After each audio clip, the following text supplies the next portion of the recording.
Hello everyone, मेरा नाम है तरुण। आप देख रहे हैं पाठशाला ऋषिकेश और आज हम करेंगे उत्तराखंड की जनजातियों से संबंधित प्रमुख क्वेश्चन जो आपकी आगामी परीक्षाओं पटवारी, लेखपाल, उत्तराखंड पुलिस, फॉरेस्ट गार्ड और सभी उत्तराखंड की परीक्षाओं में इंपॉर्टेंट होंगे। उससे पहले आप सभी के लिए जानकारी, पाठशाला ऋषिकेश में इन सभी कोर्सेज के लिए ऑफलाइन बैचेस चल रहे हैं। ज़्यादा जानकारी के लिए आप इस नंबर पर संपर्क कर सकते हैं।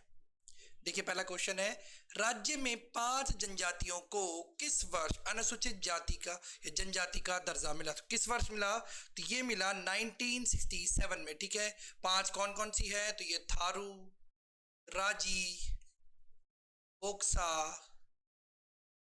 भोटिया और जौनसारी।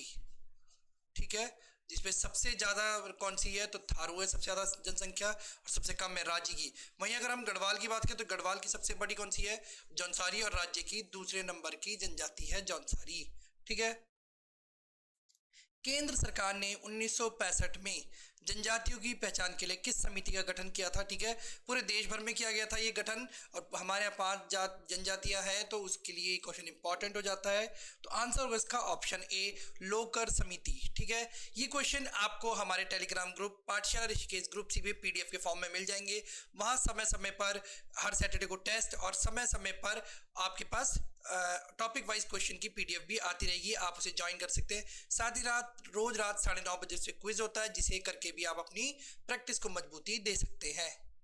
देखिए अगला क्वेश्चन, किस वर्ष कुमाऊं एवं उत्तराखंड जमींदारी उन्मूलन एक्ट पारित हुआ? ठीक है, कुमाऊं एवं उत्तराखंड जमींदारी उन्मूलन, क्योंकि ये भी थोड़ा जनजातियों से संबंधित था तो इसका आंसर होगा ऑप्शन बी 1960। इंपॉर्टेंट क्वेश्चन है, ऐसा क्वेश्चन है जो ज्यादा देखा नहीं जाता है पर इंपॉर्टेंट है, इसीलिए आज ही से याद करें।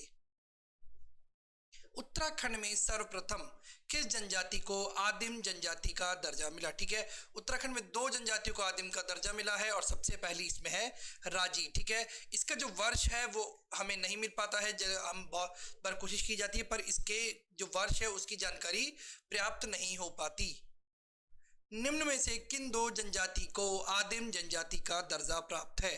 ठीक है, जैसे मैंने आपको बताया 2 को है तो कौन कौन सी है? तो एक तो हमने पीछे राजी कर ली और दूसरी है बोक्सा। ऑप्शन डी इसका सही आंसर होगा। ठीक है, ये 2 तो है और ऑप्शन सी होगा, बी और सी दोनों। दी गई जनजातियों में से किनका संबंध उत्तराखंड से? जी ठीक है जी, भोटिया, राजी, जौनसारी या उपयुक्त सभी? तो उपयुक्त सभी एकदम सरल क्वेश्चन, एकदम आसान क्वेश्चन है ये। ठीक है, सरल से करते हुए धीरे धीरे आगे बढ़ेंगे हम। निम्न में से किस जाति के लोग धातु खनन का कार्य करते हैं? तो किस जाति के लोग धातु खनन का कार्य करते हैं? तो ये अग्रिया जाति है जिसके लोग धातु खनन का कार्य करते हैं, मतलब जो माइनिंग कहते हैं जिसे इंग्लिश में, माइनिंग का काम करते हैं अग्रिया। ठीक है, तो देखिए माइनिंग करेंगे तो ऐसा कर सकते हैं कि माइनिंग से हमें इन्हें मिल गया सोना, सोना मिल गया तो ये कहाँ हो गए? आगे हो गए, तो अग्रिया। इस तरीके से आप ध्यान रख सकते हैं। राज्य में सर्वाधिक एससी जनसंख्या किन जनपदों में निवास करती है? ठीक है, एससी यानी शेड्यूल्ड कास्ट, एससी जनसंख्या किस में करती है? तो ये करती है हरिद्वार में। सबसे ज्यादा जनसंख्या हरिद्वार में, इसी वजह से एससी के लिए 3 विधानसभा सीटें हैं हरिद्वार में। कौन कौन सी? तो ज्वालापुर, भगवानपुर और झबरेड़ा। क्योंकि देखिए जहां पर जो जिस चीज जैसे लोग रहेंगे उनका प्रतिनिधित्व भी ज्यादा है तो इसलिए 3 सीट दी गई है एससी को, ज्वालापुर, भगवानपुर और झबरेड़ा। प्रतिशत की दृष्टि से सर्वाधिक एससी जनसंख्या किस जनपद में निवास करती है? तो प्रतिशत की दृष्टि से बताना, हमने वैसे तो बता दिया टोटल पॉपुलेशन में, अब प्रतिशत की दृष्टि से सबसे ज्यादा एससी है बागेश्वर में। अगर हम जनसंख्या की बात करें तो हरिद्वार, प्रतिशत बागेश्वर। ये 2 अलग अलग पॉइंट दोनों आपको ध्यान रखने हैं। राठी जनजाति किस जनपद के पर्वतीय भागों में निवास करती है? तो राठी जनजाति निवास करती है, ऑप्शन सी आपका पौड़ी। ठीक है, राठी मतलब बहुत कम संख्या में उत्तराखंड में रहती है, इसलिए 5 जनजातियों में कंसीडर नहीं करा जाता पर रहती है राठी। इसीलिए इनके जो विकास है उसके लिए 2015 में राठ विकास प्राधिकरण का गठन किया गया। राठ विकास प्राधिकरण। ठीक है, कब? 2015 में। ठीक है, प्रतिशत की दृष्टि से न्यूनतम अनुसूचित जाति किस जनपद में निवास करती है? ठीक है, परसेंटेज के हिसाब से हमें बताना है कि न्यूनतम कहाँ है। तो न्यूनतम, न्यूनतम, अच्छा ठीक है जी, न्यूनतम बताएंगे तो न्यूनतम रहती है देहरादून में प्रतिशत की दृष्टि से। देखिए अगला क्वेश्चन, न्यूनतम अनुसूचित जनजाति की आबादी किस जनपद में? देखिए हमने प्रतिशत की दृष्टि से देखा, अब हमने देखना है जो जनसंख्या की दृष्टि से। जो जनसंख्या की दृष्टि से सबसे कम है ऑप्शन बी आपके रुद्रप्रयाग में। देखिए रुद्रप्रयाग वैसे ही छोटा है, तो आप ऐसा कह सकते हैं कि जनजातियों को वहां पर बसने का स्थान ही प्राप्त नहीं हो पाया, इसीलिए वहां पर कम है। ठीक है, प्रतिशत की दृष्टि से न्यूनतम अनुसूचित जनजाति किस जनपद में है? ठीक है, प्रतिशत की दृष्टि से न्यूनतम अनुसूचित जनजाति कहां पर बसी है? तो ये बसी है ऑप्शन ए आपका टिहरी में। ठीक है, राज्य में एसटी अनुसूचित जनजाति राज्य की कुल आबादी में कितना प्रतिशत है? तो एसटी का प्रतिशत है पूरे कुल आबादी में 2.9। 1.69 की बात करें तो ये राज्य की, वो पूरे देश की जो पॉपुलेशन है, जो जनसंख्या है, उसमें राज्य का उत्तराखंड कितने प्रतिशत है? तो उत्तराखंड है 1.69। उत्तराखंड की कितनी जनजातियों को आदिम जनजाति का दर्जा प्राप्त है? तो कितनी जनजातियों को है आदिम जनजाति का दर्जा प्राप्त? तो 2 है, पीछे मैंने आपको बता दिया कौन कौन सी, राजी और बोक्सा।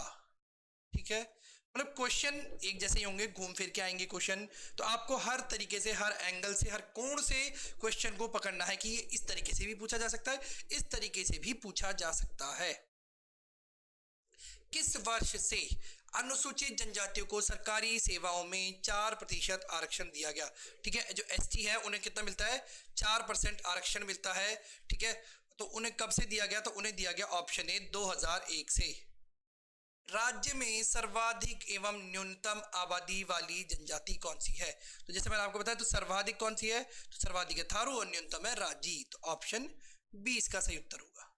राठ क्षेत्र के लिए, राठ क्षेत्र के विकास के लिए राठ विकास अधिकरण या प्राधिकरण का गठन किस वर्ष हुआ? तो आंसर होगा इसका ऑप्शन डी, इनमें से कोई नहीं, 2015 में। थारू जनजाति की आबादी सर्वाधिक किस जनपद में है?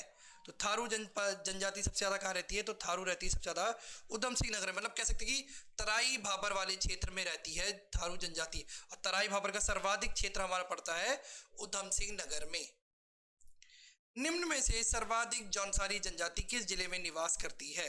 तो सर्वाधिक जौनसारी जनजाति निवास करती है देहरादून में। ठीक है, चक्राता, कालसी, त्यूनी, लाखा मंडल, ये सभी पूरा जो क्षेत्र है ये जौनसारी जनजाति का निवास स्थल माना जाता है, इसलिए देहरादून में। ठीक है, फिर कुछ एरिया उत्तरकाशी का है, कुछ है टिहरी का। ठीक है, टिहरी का जौनपुर जो ब्लॉक है, जौनपुर ब्लॉक, वहां रहती है कौन सी? जौनसारी जनजाति।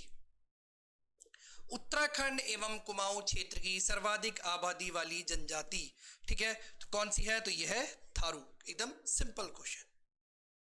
किस जनजाति के लोग स्थायी कृषक, पशुपालक व आखेटक होते हैं? मतलब एक किसान भी होते हैं, पशुपालक भी होते हैं और आखेटक भी होते हैं, तो ये होते हैं थारू के। मतलब इनकी कह सकते हैं खास विशेषता है कृषक, पशुपालक और आखेटक होना। ठीक है, मतलब ऐसे क्वेश्चन बोले कि थारू जनजाति के लोग क्या विशेषता क्या है, तो वो कृषक होते हैं, पशुपालक होते हैं, आखेटक होते हैं। मतलब क्वेश्चन को घुमाया भी जा सकता है।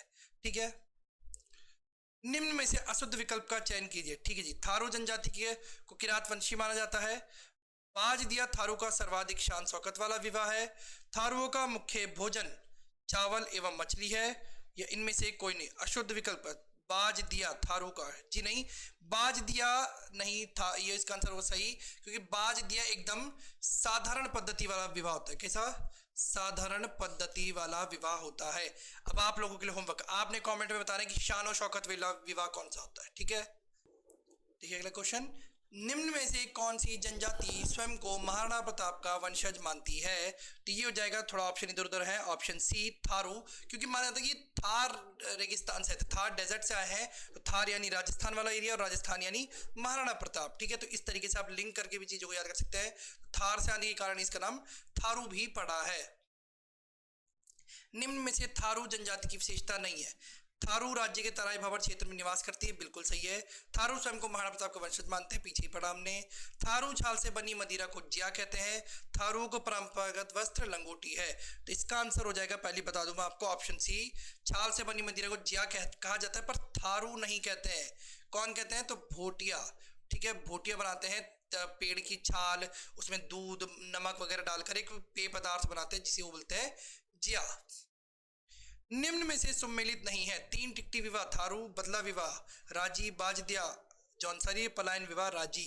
तो आंसर होगा इसका ऑप्शन बी सुमिली, क्योंकि बदला विवाह भी किस में होता है, थारुओं में ही होता है। मतलब पहले बदला विवाह हुआ करता था, अब 3 टिकटी विवाह होने लगा है। ठीक है, निम्नलिखित में से कौन सा कथन असत्य है? राजी जनजाति रिंग डांस करती है, पौड़ नृत्य का संबंध भूटियाओं से है, अंडे का डांस राजियों द्वारा किया जाता है, हारुल नृत्य जौनसारी जनजाति का है। ठीक है, तो आंसर होगा इसका ऑप्शन सी, अंडे डांस राजी नहीं जौनसारी द्वारा किया जाता है। किसके द्वारा? जौनसारियों द्वारा। ठीक है, जौनसारी जनजाति करती है अंडे डांस। चंपावत में कौन सी जनजाति गौरा अट्ठावली त्योहार मनाती है? बोक्सा, राजी, जौनसारी या फिर थारू? तो देखिए क्वेश्चन आया चंपावत से, तो चंपावत में कौन सी जो कहते हैं जनजाति रहती है, तो चंपावत में रहती है राजिया आपकी। ठीक है, चंपावत के बनबसा में कहा जाता है कि सबसे पहले आकर बसे थे, और वही छोटा सा जो एरिया है वहां पर राजी जनजाति रहती है। पक्षावन देवी की पूजा कौन सी जनजाति करती है? तो पक्षावन की पूजा करते हैं थारू। ठीक है, बग्गी बग्गा खेल, देखिए अब खेल, उत्सव, शादी विवाह, इनसे ही जनजातियों से संबंधित क्वेश्चन ज्यादातर पूछे जाते हैं। तो बग्गी बग्गा खेल का संबंध भी है थारू जनजाति से। निम्न में दिए गए कथनों को पढ़कर सही कथन का चयन कीजिए। राजी लोग काष्ठ कला में निपुण होते हैं, राजी जनजाति अपने आवास को रौतियुड़ा कहती है, सांग, जांगी व पीठा संस्कार प्रथा राजी जनजाति में पाई जाती है, बिल्कुल। राजी जनजाति की बोली मुंडा है, या सभी कथन सत्य है? तो ऑप्शन इसका ई होगा। देखिए कभी कभार 5 ऑप्शन भी आ जाते हैं क्वेश्चन में, तो सभी कथन सत्य है। ठीक है, राजी जनजाति, तो आपको ये चारों ही पॉइंट आज ही याद करने हैं जो राजी जनजाति से जुड़े हुए हैं। पूर्वी शौका जनजाति का परंपरागत सामूहिक लोक नृत्य है। अच्छा क्वेश्चन है, बहुत ही प्यारा क्वेश्चन है। ठीक है, और नया क्वेश्चन है, तो इसका आंसर होगा ऑप्शन ए चंपुली। किस जनजाति में देव आराधना से संबंध प्रसाद भोग को टिक्कड़ कहा जाता है? ठीक है, टिक्कड़ कहा जाता है, तो टिक्कड़ कहा जाता है ऑप्शन सी बोक्सा में। ठीक है, तो देव को क्या है, टीका लगाते हैं, जैसे हम किसी के देवता पूजा होती है तो टीका लगाते हैं, तो उससे ही आप जोड़ के कर सकते हैं, टिक्कड़ कहा जाता है। तो बोक्सा क्या करते हैं, टीका लगा रहे हैं किसी देवता के लिए, टिक्कड़। ठीक है, उत्तराखंड के शौका तथा तिब्बत के होनिया व्यापारियों के मध्य अनुबंध का एक रूप निम्न में से है, क्या है? तो ये है ऑप्शन बी आपका कुंडाखार प्रथा। ठीक है, कुंडाखार प्रथा मतलब एक एग्रीमेंट होता है शौका और तिब्बत के होनिया व्यापारियों के बीच की, ऐसा जो भी होगा, जो भी बिजनेस डील होगी कि ऐसा इतना पैसा देंगे, ये भी देंगे, जो भी डील होती है। बुक्सा समाज में खोरिया छप्पर खेलना क्या है? त्योहार, वैवाहिक अनुष्ठान, कृषि उत्सव या खाद्य व्यंजन? तो ये है वैवाहिक अनुष्ठान, खोरिया। ठीक है, खप्पर खोलना। एक आता है खोड़िया, बहुत बार हम पढ़ते हैं खोड़िया। खोड़िया क्या होता है? तो खोड़िया होता है जब मंडपों पर एक चित्र बनाया जाता है तो उसे बोलते हैं खोड़िया। ठीक है, देखिएगा क्वेश्चन, उत्तराखंड में जूठो पीठो निम्न है, तो जूठो पीठो भी वैवाहिक रस्म ही है। ठीक है, छप्पर खोलना या फिर खोड़िया और जूठो पीठो भी वैवाहिक रस्म ही है। तिनका तोड़ना नाम से विवाह विच्छेद संबंधी प्रक्रिया पाई जाती है, किसमें पाई जाती है? तो ये पाई जाती है भोटिया लोगों में। ठीक है, तिनका तोड़ना, तो देखिए भोटिया लोग पहाड़ों में रहते हैं, मतलब पहाड़ों में बहुत वैसे ही, तो तिनका तिनका करके जमा करते हैं, तो विवाह विच्छेद को बोलते हैं तिनका तोड़ना, कि तिनका तिनका तोड़ के शादी करी थी, अब वो टूट गए, तो तिनका तोड़ना। इस तरीके से आप याद कर सकते हैं। जौनसार में बूढ़ी दिवाली के अवसर पर किया जाने वाला नृत्य है, तो कौन सा है? तो यह है हंदिया नृत्य। कौन सा? हंदिया नृत्य करते हैं बूढ़ी दिवाली। तो बहुत बार ये भी पूछते हैं कि बूढ़ी दिवाली किस जनजाति द्वारा मनाई जाती है? तो जौनसारी जनजाति द्वारा। ठीक है, जॉर्ज गियर्सन के अनुसार उत्तराखंड की प्राचीनतम जनजाति कौन सी है? तो गियर्सन इतिहासकार रहे गियर्सन, तो गियर्सन के अनुसार किरात जो है वो सबसे पुरानी जनजाति है उत्तराखंड की। उत्तराखंड की किस जनजाति में जेठो प्रथा तथा टेकुआ प्रथा प्रचलित है? कोल, किरात, भूटान्तिक, खस। जेठो पाई जाती है खस में, जी बिल्कुल, जेठो पाई जाती है, ऑप्शन डी आपका खस प्रजाति में। ये थे 40 क्वेश्चन उत्तराखंड की जनजाति से रिलेटेड। अगर आपको वीडियो पसंद आई तो वीडियो को लाइक कीजिए, शेयर कीजिए, कमेंट कीजिए, और कमेंट में बताइए कि आपको इसका सेकंड पार्ट चाहिए, और जुड़े रहिए पाठशाला के साथ। धन्यवाद।